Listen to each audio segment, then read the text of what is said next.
One of the many lessons I've learned since I started seriously studying the game of basketball is the hardest transition a prospect can make in terms of making the jump to the NBA is making the jump to the NBA as a point guard. And it's why you see a lot of them struggle early on in their NBA career. Stephen Curry, one of the 10 greatest players in NBA history, had a 5-game stretch following 2 strong games to start his NBA career, where he averaged just 7 points per game on 38.2 field goal percentage in his rookie season. Darius Garland, a guy I talked about in the last video as one of the best players in the league, averaged 8.6 points per game on 32.7 field goal percentage over the first 10 games of his rookie season. Kyrie Irving had 6 points on 2 for 12 from the field in his NBA debut. Trae Young shot 35.5% from the field over 16 games in November in his rookie season. LaMelo Ball had 0 points in his NBA debut. De'Aaron Fox averaged just 11.6 points per game on 41.2 field goal percentage in his rookie season. Every player I named here went on to make at least one All-Star team in their career. 2 of them won Rookie of the Year, and 2 of them actually finished second in Rookie of the Year voting. But the point is that making the transition to the NBA as a point guard is a tough one. Jalen Suggs and Killian Hayes being the 2 most recent examples of highly drafted and highly regarded point guard prospects that have struggled through the first 2 or 3 seasons of their NBA career. I bring this all up because projected top 3 pick Scoot Henderson is someone that intrigues me a ton in terms of what he could be as a rookie. Now, I'm not making a video talking about what I think he'll put up in his rookie season or what he could be at his peak. I already made a whole video about that. I'll put the link to that video and a playlist with other videos like that about other prospects in this 2023 NBA draft. This video is more about why I think Scoot Henderson is different compared to just about any point guard prospect entering the league in recent memory. Scoot Henderson chose to play with G League Ignite instead of going to college. G League Ignite is a developmental team that plays in the G League against other G League teams on a normal G League schedule.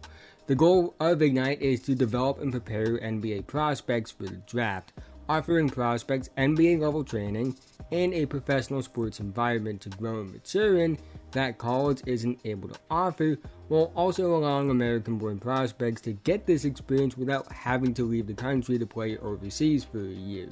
It's a relatively new program, debuting in the 2020-2021 season. Now, Scoot isn't the first prospect to choose G League Ignite, of course, and he's not the first big-time prospect to do it either.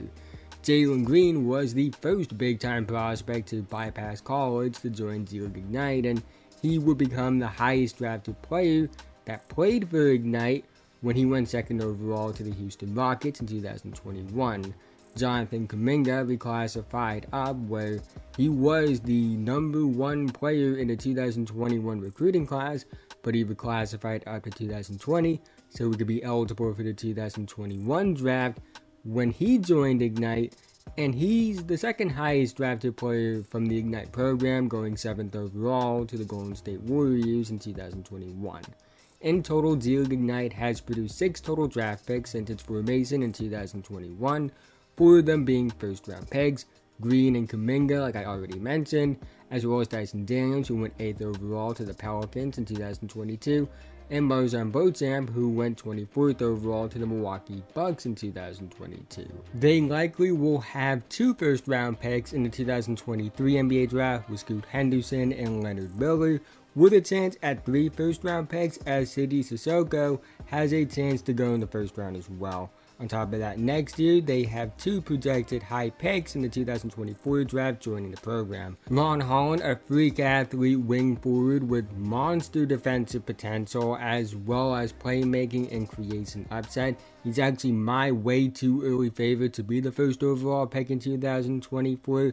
And Matas Buzelis, a 6'10" wing, point forward type player. He's my number 4 ranked prospect for 2024 at this point of the way too early process. However, being an Ignite prospect doesn't guarantee that you will be NBA ready right away. Jalen Green had a slow start to his rookie season before picking it up and being good down the stretch. Jonathan Kuminga hasn't been a full-time consistent rotation piece, and Dyson Daniels was inconsistent in terms of his spot in the rotation, but he did show potential. However, the reason I think Scoot Henderson is different compared to other Ignite prospects and other prospects in general is experience. Every player I talked about so far only played 1 year with the Ignite program. Scoot Henderson has played with Ignite for 2 seasons. He graduated high school early, taking the necessary extra courses to graduate after his junior year of high school to join Ignite.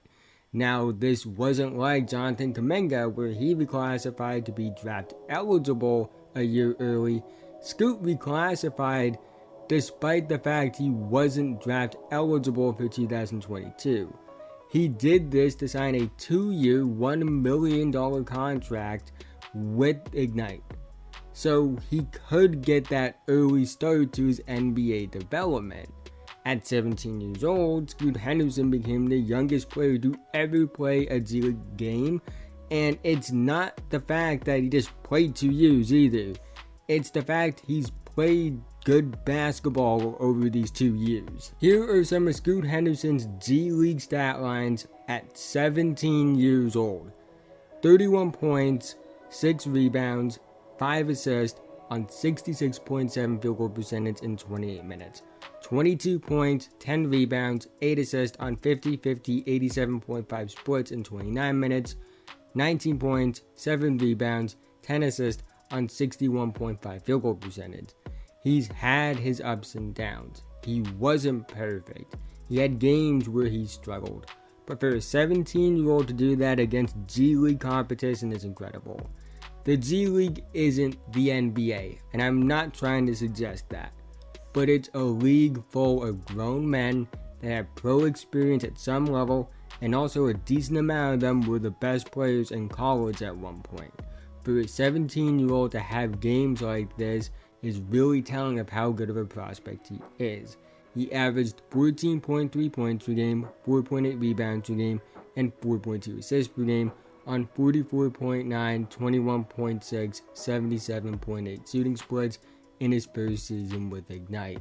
Not the most eye-popping numbers in the world on the surface, but incredible numbers when you factor in that he wasn't a priority draft eligible prospect that year, so he came off the bench and wasn't a focal point of the offense. Year 2 with Ignite has been interesting. He played an exhibition game against the consensus top pick, Victor Wembanyama, where he had 28 points, 5 rebounds, and 9 assists.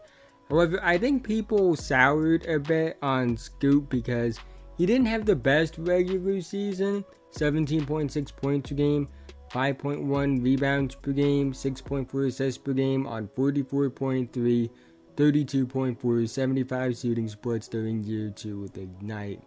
And I don't really understand why people soured on him. Those are good numbers, and if he put up those numbers in college playing at Auburn in the SEC, while showing what he has shown on tape in terms of skill and traits, I still think people would view him as the consensus number 2 prospect, which is odd because the G League is significantly better competition than college, and his tape still suggests to me that he's the second best prospect in this class by far. On top of that, the big criticisms of him don't make sense either. It starts with the first one, which is this idea that he didn't take this massive jump that people expected him to, which is fair to say. He didn't take a massive jump from his first season to his second season with Ignite. At the same time, all that tells me is the 17-year-old version of Scoot Henderson would still be the second best prospect in this class. On top of that, he was dealing with nagging injuries throughout the year that messed with his rhythm as well, so that's a big factor in this. The other big criticism is that he isn't a good shooter. And while I do agree that he does need to improve in that area, I don't think it should be taken to that he can't hit the broadside of a barn extent some people are taking it. He's not a good 3-point shooter, but I wouldn't say he's a bad shooter overall. He shot 38% on 5.2 mid-range attempts per game this season, which isn't terrible. It's not elite, but for a teenage prospect playing against grown men, I think that's promising, especially considering the volume and injury context. He's a good free throw shooter, 75% under the context of the G League 1 free throw worth 2 points rule is encouraging. He has good touch around the basket. He's a willing 3-point shooter. He does need to improve in this area, but I just don't understand acting like he can't shoot when there's a ton of proof in the tape and in numbers that show otherwise outside of just looking at his 3-point percentage. He has a ton of positive indicators. I guess that's the point I'm trying to make.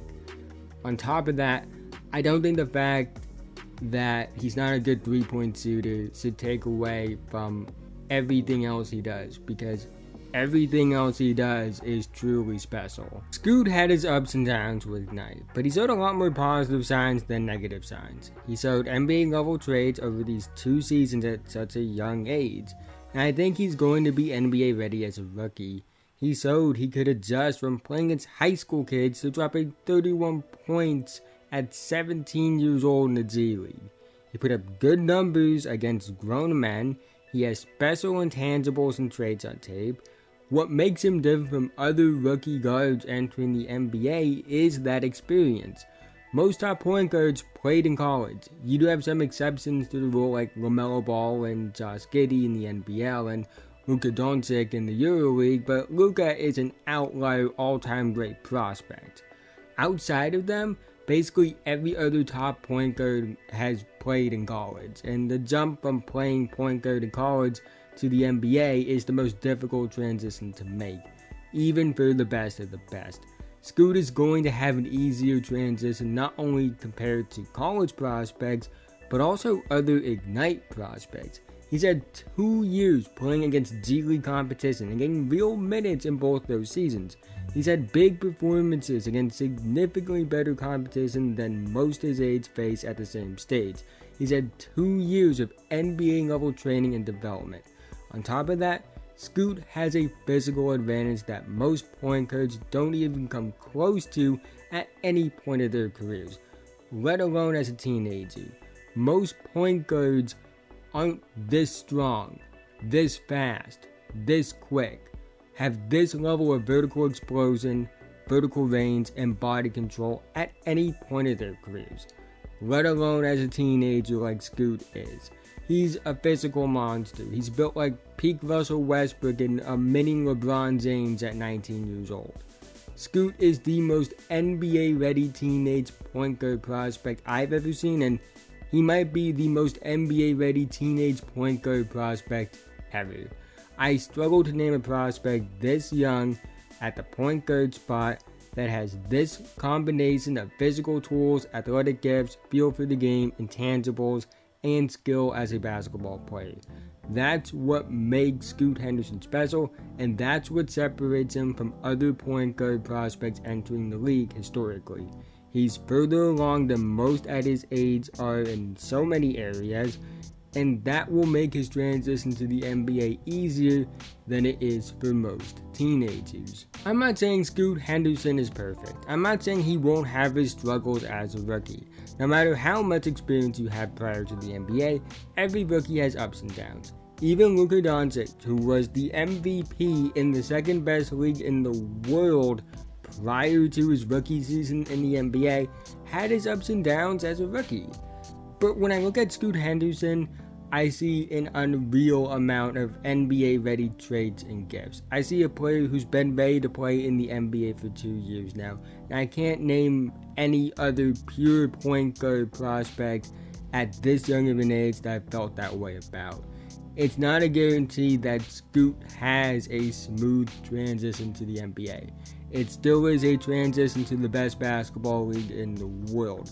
Ups and downs are going to be expected, but I think with the experience Scoot has had over the last 2 years, the way he's produced against older competition, his generational physical tools and athleticism for a teenage point guard prospect, his feel for the game and skill being beyond his years, I do think that makes him different from just about every point guard prospect we've seen over the last 20 years, and it's why I believe he could have one of the best point guard seasons by a rookie in NBA history. But that's the end of this video. If you made it to this point, thank you so much. Again, haven't already, like, subscribe, hit notification bell, I'm notified whenever I release a video. I'm making videos about basketball all the time, so if that interests you. Really think you enjoy this channel, and liking and subscribing are the two best ways you can help me on the YouTube algorithm, helps for people find my videos, so in turn, helps the channel grow so I can make more content for you guys in the future. Let's try to get 100 likes on this video so YouTube will recommend it to others. Let me know what you think about Scoot Henderson in the comment section below. What team do you want him to end up on? What do you think he's going to be in the NBA? I'll do all that down below. That being said, have a nice day, and I'll see you guys in the next one.